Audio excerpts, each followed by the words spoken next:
Silakan tekan like, subscribe, dan jangan lupa lonceng notifikasinya. Terima kasih. Halo, assalamualaikum warahmatullahi wabarakatuh.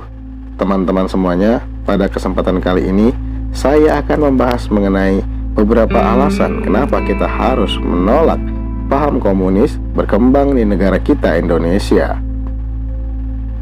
Namun sebelumnya, jangan lupa teman-teman semua untuk tekan like, share, komen, subscribe agar kalian semua mendapatkan notifikasi setiap aku bikin video menarik selanjutnya. Kenapa sih kita harus menolak berkembangnya paham komunis dalam kehidupan berbangsa dan bernegara? Yang pertama, kita harus melihat dari sisi ideologi. Dan yang kedua, kita juga harus melihat dari aspek sejarah. Dari aspek ideologi, paham komunis mengatakan bahwa kebahagiaan manusia bisa diraih dengan cara pemenuhan faktor-faktor produksi. Dengan kata lain, paham ini ingin mengatakan bahwa kebahagiaan manusia semata-mata dilihat dari aspek materi dan empiris semata.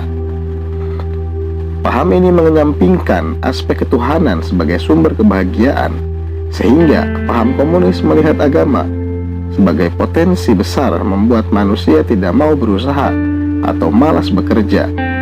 Dari sini kita melihat bahwa paham ini mensekunderkan agama daripada materi, bahkan dalam batas tertentu sangat sinis dengan agama. Yang kedua, paham ini mempertentangkan kelas-kelas dalam masyarakat secara ekstrim. Padahal kenyataannya manusia memiliki kemampuan yang berbeda-beda dalam memperoleh materi. Namun karena paham ini mempertentangkan kelas sosial secara ekstrim, sehingga menimbulkan sikap radikal terhadap kelompok-kelompok yang dianggap sebagai penindas. Nah, paham ini menimbulkan ketidakharmonisan dalam kehidupan masyarakat. Padahal kesenjangan yang ada dalam masyarakat bisa dikelola dengan cara yang lebih beradab. Contohnya, dalam ajaran Islam bisa dengan mekanisme zakat atau pajak dalam lingkup kenegaraan. Namun karena paham ini menginginkan masyarakat ideal tanpa kelas, maka paham ini menolak adanya kelas-kelas sosial. Kemudian setelah kita melihat secara ideologi, kita juga harus melihat sepak terjang suatu kelompok masyarakat yang menganut ideologi ini dalam sejarah bangsa kita. Yang pertama, dalam sejarah Indonesia, partai yang menganut ideologi komunis ini sangat anti terhadap dakwah-dakwah para ulama, ormas Islam, dan partai politik Islam. Ideologi ini punya potensi berani melakukan kekerasan terhadap kalangan beragama, terutama Islam. Yang kedua, paham ini juga cenderung diktator saatlah berkuasa. Tahun 60-an adalah bukti saat partai ini berkuasa. Partai ini banyak melakukan pembubaran terhadap ormas-ormas Islam dan partai Islam. Bukan hanya ormas dan partai Islam, namun juga pihak yang melancarkan kritik terhadap kebijakan partai ini saat berkuasa. Yang ketiga, paham ini juga mendorong kelompok yang menganut asasnya untuk menghalalkan segala cara demi meraih kekuasaan. Peristiwa 65 adalah contoh nyata dampak dari asas ini.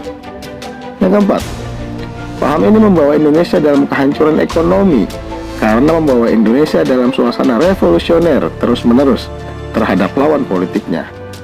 Sikap permusuhan membawa kondisi ekonomi Indonesia menjadi kacau balau. Yang kelima, paham ini tidak dapat menjawab tantangan zaman. Contoh nyata dari kegagalan ideologi ini adalah Uni Soviet.